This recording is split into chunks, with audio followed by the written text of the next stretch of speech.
Good evening, everyone. Welcome to Chester, the heart of the Northwest. Tonight's meeting is sponsored by the EFDD group. It stands for Europe of Freedom and Direct Democracy. There are 45 members of the EFDD group from 7 countries. The biggest delegation within that EFDD group are the 22 UKIP MEPs. The co-presidents of the group are David Borrelli from the Five Star Movement in Italy and our own Nigel Farage. And being a member of this group allows Nigel to stand up on the front row of the European Parliament and berate Europe's great and wise, that was sarcastic, politicians.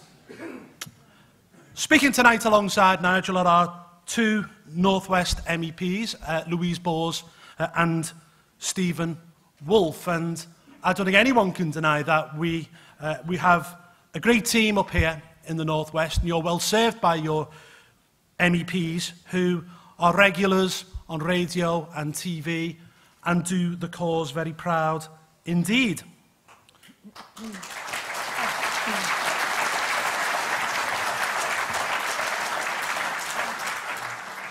Now, what we're here to discuss is our membership of the European Union. Let's not forget, it's been 40 years since we last had a referendum on our membership, and back then it was the European Economic Community, and back in '75 we were told it was about trade, and those on the no side, those who wanted to leave the European Economic Community, spoke about a pooling of sovereignty and a pooling of democracy, and they were cast aside as being conspiracy theorists. Well, they were proven right, because what people didn't vote in '75 for was a flag, an anthem, a currency, the fact that you now have a European Commission that meets in secret and makes over 70% of the laws of this country. And indeed, what happened after that referendum? You had the Single European Act, which pretty much created the single market. You had the Maastricht Treaty, you had the Amsterdam Treaty, the Nice Treaty, the failed European Constitution, and then, of course, the Lisbon Treaty.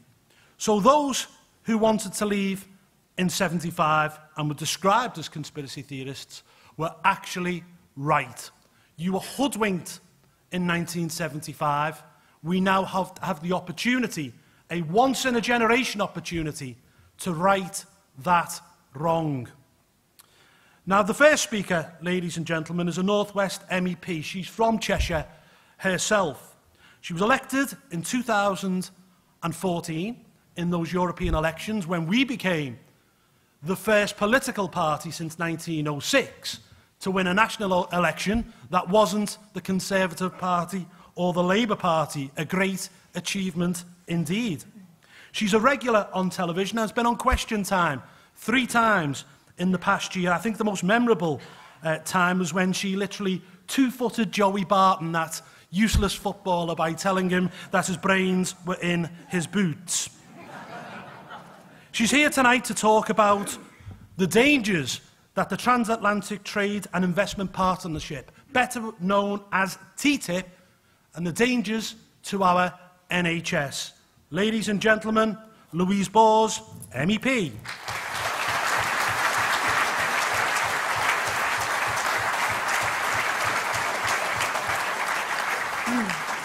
Good evening, ladies and gentlemen. Good evening. It's lovely to see so many of you here. As a member of the EFDD group, we regularly see reports and initiatives which do nothing but increase the bureaucratic burden upon member states. Now, as my party's health spokesman, this evening I'm going to focus on those that have a direct effect on our NHS. Now, there are many areas and aspects of the NHS that are affected by our full membership of the European Union. There are reams of rules, regulations, directives that defy logic and leave clinicians and managers in a headspin. and the pending TTIP trade deal, of which I'll speak about later, threatens the very fabric and principles that the NHS was built upon. As we've said, there are many specific regulations and initiatives that threaten the structure and efficacy of our NHS, and I've nowhere near enough time this evening to cover them all. But I'm just going to mention a couple before going on to talk about the TTIP agreement. Now, from next year, medical researchers will be blocked from using historical patient data records for research purposes. Now, Cancer Research UK have been particularly vocal in their opposition to this new regulation, claiming that lives will be lost. It's vital for those looking for new cures and treatments to be able to track the medical history and developments within patients, and this regulation is going to put a stop to that. The testing of new medicines has also taken a shocking turn under the European Union. Tonight, I have to tell you about the EU's Medicine for Children regulation. It prohibits medical trials being carried out on children. Now, the Institute of Cancer Research and other major cancer charities oppose the regulation, and health experts say it has already resulted in unnecessary child deaths across Europe, because half of all new drugs developed between 2007 and 2014 have not been tested on children, and therefore they cannot be licensed or prescribed to children. Giving terminally ill children access to new treatments and drugs is vital in the fight against childhood cancer. It is barbaric to deny them an opportunity to extend their lives, or maybe even the possibility to cure them, simply because of European Union regulation. Now, just before I go on to the biggest threat that I consider for our NHS, I want to dispel a quick myth about the EU. Many Europhiles say that without freedom and movement of people, our NHS would grind to a halt. Well, let me make this perfectly clear this evening. Despite the propaganda, controlling immigration will not damage the NHS.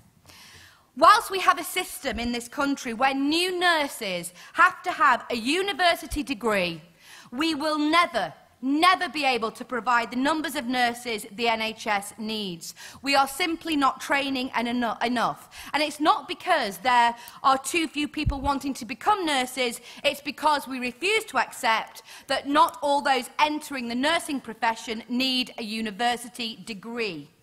So let us have a system where those that excel academically can achieve the degree they aspire to. That should be applauded. But let us also encourage and enthuse those who see nursing as a vocation. We want to see the return of the state-enrolled nurse.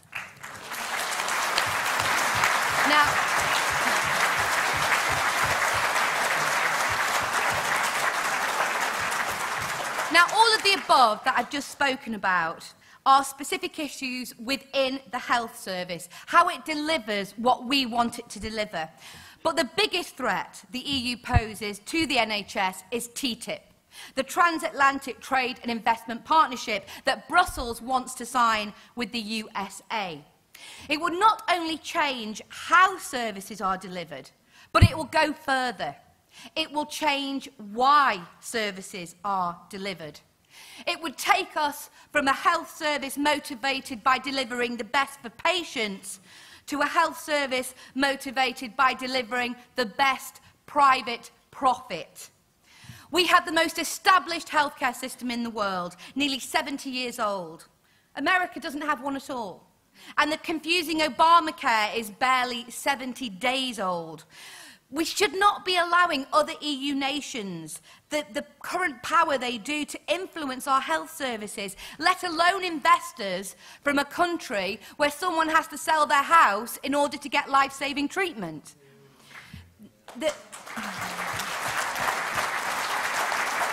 Now, The Tories want to... the Tories tell us that there's no need to exempt the NHS from the TTIP because it's not at risk. Labour MPs say they want exemption, yet their own MEPs are helping to get the agreement through the committee stages. Now, TTIP will allow multinational companies to sue national governments if they introduce policies that may harm their investments. Now, doesn't that seem a bit topsy-turvy to you? I mean, shouldn't it be the other way round? Aren't corporations meant to serve us rather than us serve them? And surely a private company should be fitting into our rules, not us fitting into theirs. So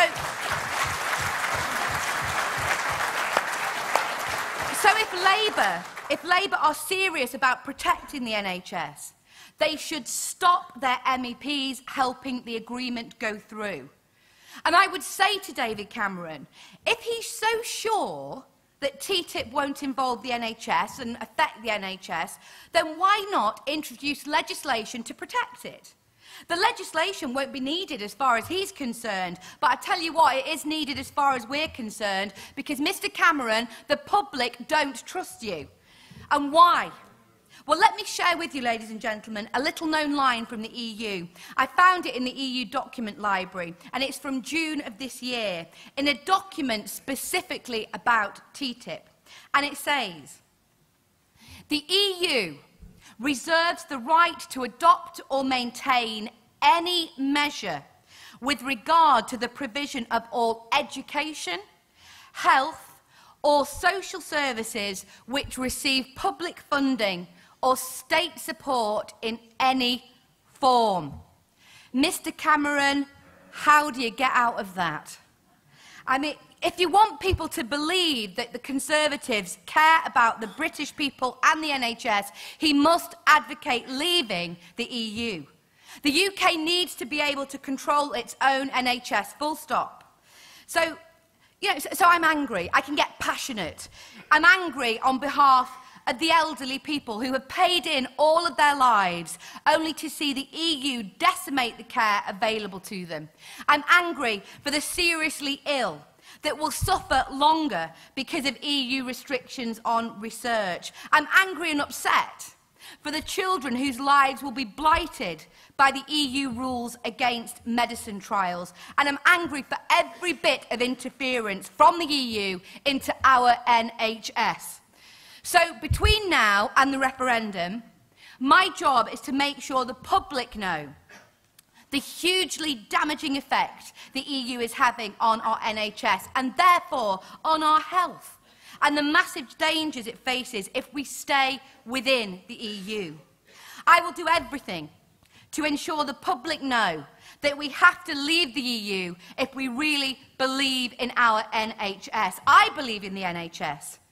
And I believe that an independent Britain is the only way to secure our health service for you, your children and your grandchildren.